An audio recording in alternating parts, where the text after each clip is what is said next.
Hello students. Today we'll begin with first chapter of your class 12 chemistry CBSE syllabus, that is solid state. We know that there are three states of matter: solid, liquid and gas. About gaseous state we have studied in class 11th. About liquid state also we have studied in class 11th, and in class 12th we are going to study about solid state. From this chapter you can expect theory questions as well as numericals. We are going to study about the solid in this unit, how the particles are arranged, what are the different types of solid, and so on. Now, once we say solid, what is the immediate picture that reflects in your mind? That in solid, the constituent particles are tightly packed. But if I want to define a solid, then how can I define a solid? On a general note, we can say solid is a substance if its melting point is above room temperature under atmospheric pressure. But this is a general note. There can be some exception also. What are the properties of solids? This we have already studied in our lower classes, that in solids the particles are compactly packed. So we'll say compact packing of particles. Secondly, there is maximum force of attraction, or I will say the intermolecular force of attraction is very high.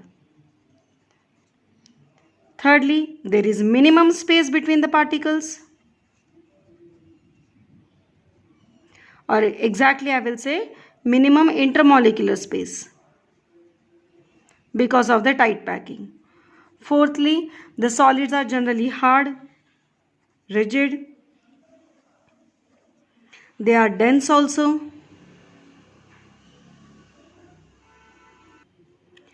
They have fixed shape and volume. We know the solids are least compressible because of the tight packing of the arrangement. Then we know they are not fluid. The particles of the solid, they are tightly packed and they do not move, but simply they oscillate at their places. As well as the solids do not show diffusion. So these are the properties of the solid that we have studied in our lower classes. What are the various types of solid? So we have to study the classification of the solids. But before that, answer my one question, that limestone, or I will say the chalk and the marble, both are made up of calcium carbonate. Chalk can be easily broken, but marble cannot. Why? Because in both cases, the particles are arranged in a different way. So based on the arrangement of constituent particles, we have two types of solids. One is crystalline solid and another is amorphous solid. Just now we have discussed the example of chalk and marble. Chalk is an amorphous solid and marble is a crystalline solid. Amorphous solids, they are also called as pseudo-solids, or they are also called as supercooled liquids. And the crystalline solids, they are called as true solids. Now the basic difference in the arrangement of particles in crystalline and amorphous is that in crystalline solids the particles are arranged in a definite, regular arrangement or regular way for a long range. That means there will be fixed arrangement. On the other hand, in amorphous it is not so. In amorphous form, the particles are arranged in an irregular or random way for short range and therefore they are amorphous. The meaning of amorphous is powdery form. Whereas in crystalline form, since there is a definite arrangement for a long range, it will form a crystal. And the crystal, we know it is of definite shape and amorphous, they will have irregular shape. The powder form can have any shape. The crystalline solid, since they have very fixed shape, fixed arrangement, they have sharp melting point. For example, if any solid, it melts, let's say at 120 degrees Celsius, then it will melt exactly at 120 degrees Celsius. On the other hand, if any solid is amorphous, let's say like glass, if it is melting at 100 degrees Celsius, then it may start melting from 50 degrees Celsius and it may go on melting till 150 degrees Celsius. I will also give example of the plastic. Plastic do not melt at a particular melting point. It starts melting slowly and it melts for a particular range. So I will say the solid melts at a certain range. They do not have a sharp melting point.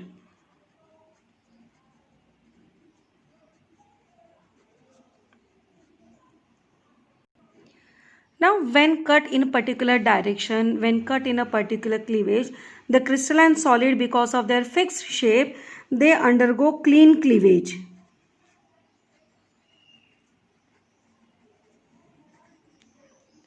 Whereas amorphous, because of their irregular arrangement, they do not undergo a clean cleavage. Instead, they show irregular cleavage. For example, when we break an eraser, it will, when we are breaking it, the surface of the rubber, it will show irregular surface. That is what we'll call as irregular cleavage. At the starting of this topic, I have told you that crystalline solids are true solids and amorphous solids are pseudo solids or supercooled liquids. Crystalline solids, they have very definite enthalpy of fusion, that is a sharp melting point, whereas amorphous solids, they have indefinite enthalpy of fusion, that is the melting point over a range. Now the interesting thing that crystalline solids, they are anisotropic in nature.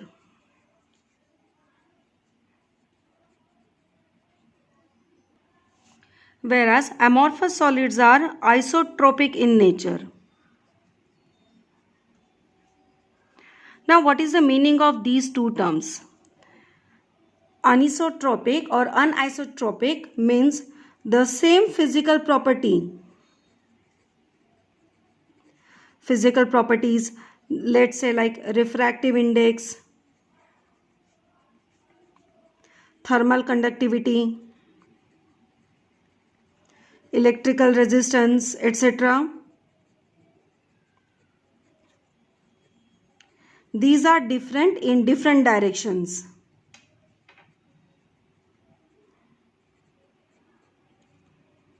In different directions. Whereas isotropic means this same physical property remains same in different direction.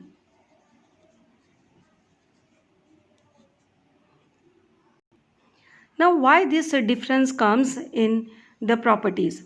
For explaining this, I will show you one activity. Let us consider this is arrangement in crystalline solids. In crystalline solid, what happens? The particles are arranged in a definite way. Alternate way. Here I have taken the example of carom strikes. Alternate, we have black and white coins. Okay. Now for same physical property, let's say for refractive index, if I consider the horizontal direction, I will get a different property. If I take it in a diagonal direction, we'll get a different property. If I take in another different diagonal direction, then the properties will be different. As you can see, if I go in this direction, I will get alternate black and white coins. If I go diagonally, then either I will get white coins or I will get black coins. That is for the same crystal arrangement. When I changes the direction, the properties are changing. In amorphous, what happens? This definite arrangement is absent. There is a lack of this definite arrangement. The arrangement is in a random way, and therefore the properties will become same in all the directions. Now the definition of anisotropic and isotropic, these are frequently asked one. Also the reason that why crystalline shows anisotropic nature and why amorphous show isotropic nature. Now let us have a look at the examples.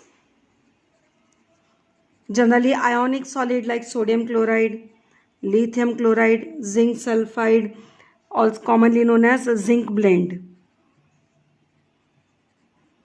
These are crystalline solids, and the example of amorphous are glass, rubber, all polymers. They are amorphous in nature. We all know, and we have studied in class 11th also, that glass is called as a supercooled liquid. Basically, glass is a liquid and it is cooled to a great extent, and therefore what happens in the buildings of ancient civilization, this glass, it starts slowly melting and it comes down, and therefore the window panes become thick. So we can say that the glass objects of the ancient civilization or very old buildings, they slowly lose their complete transparent nature and they become milky because of their supercooled nature. We have one more example to prove the supercooled liquid nature of glass. The glass window panes of the old buildings, if you observe them carefully, they become thick at the bottom. Why this happens? Because glass, being a supercooled liquid, slowly flows down. And therefore the glass window panes become thick at the bottom, and slowly a crack starts developing in these glass window panes. Again, I will say these two questions are important give reason questions. So here we have studied that there are two types of solids, crystalline and amorphous. Now which we are going to study in this chapter. Our studies in this chapter will be purely focused on crystalline solid. We are not going to study amorphous solid. So let us begin with the crystalline solids. How the crystalline solids are further classified. Crystalline solids are further classified into ionic, molecular, covalent and metallic solids based on the binding forces present in them. So let us study all these types together by comparing them. Ionic solids. What are the constituent particles present in them?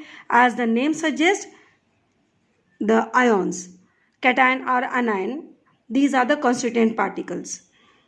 Molecular solid. In that obviously molecules will be the constituent one. Covalent solid. Here atoms. The covalent solids are also called as giant network solids. And in metallic solid, the constituent particle will be metal atom.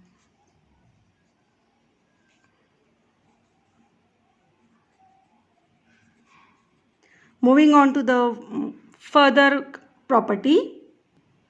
What are the binding forces present in these solids? In ionic solids, we know it is electrostatic force of attraction, and what we commonly called as ionic bond. In molecular solids, these are weak van der Waals forces,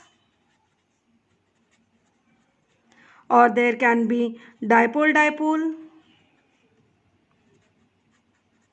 even there can be hydrogen bonding, etc. In covalent solids, we know covalent bond is the force of attraction, and in metallic solids, the metallic bond. This is the most important feature on which many a time question is framed. Okay. The next one. What is the physical nature? Ionic solids, these are hard as well as they are brittle. Since they are ionic or electrostatic force of attraction between them, they can be easily broken. The molecular solids, these are generally soft. The covalent solids, they are hard. The metallic solids, they are also hard, but we know that they are malleable as well as they are ductile. Now let us classify or let us compare these solids based on electrical conductivity. Ionic solids, they are insulators,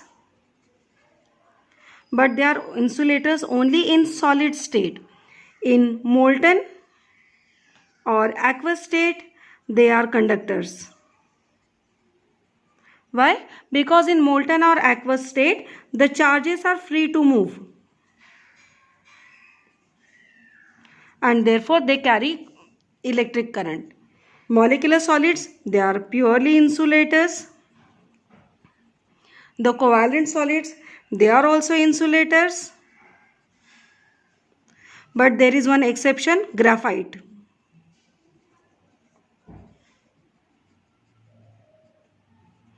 And metallic solids, these are good conductors.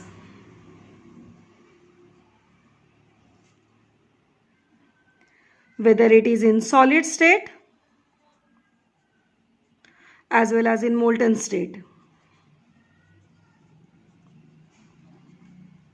Now out of this all 4 points, the most important one is this one, that why ionic solids are conductors in molten or aqueous state and in insulators in solid state, and this exception graphite. These two are the important ones. Okay, moving on to the next one. Now when we look at melting point of all these solids, ionic solids, because of strong electrostatic force of attraction between them, their melting point is very high. Molecular solid, their melting point is comparatively low. Covalent solids, their melting point is again high, and the metallic solids, their melting point is very, very high. The melting point can be correlated to enthalpy of fusion. If melting point is very high, obviously enthalpy of fusion also will be very high. If melting point is very low, obviously enthalpy of fusion will be also very low. Similarly, for covalent solid, enthalpy of fusion is high, and for metallic solid, it is moderate. Let us have a look at the examples. These are the examples of all ionic solids, molecular solids, covalent solid. Silicon dioxide, it is commonly called as sand.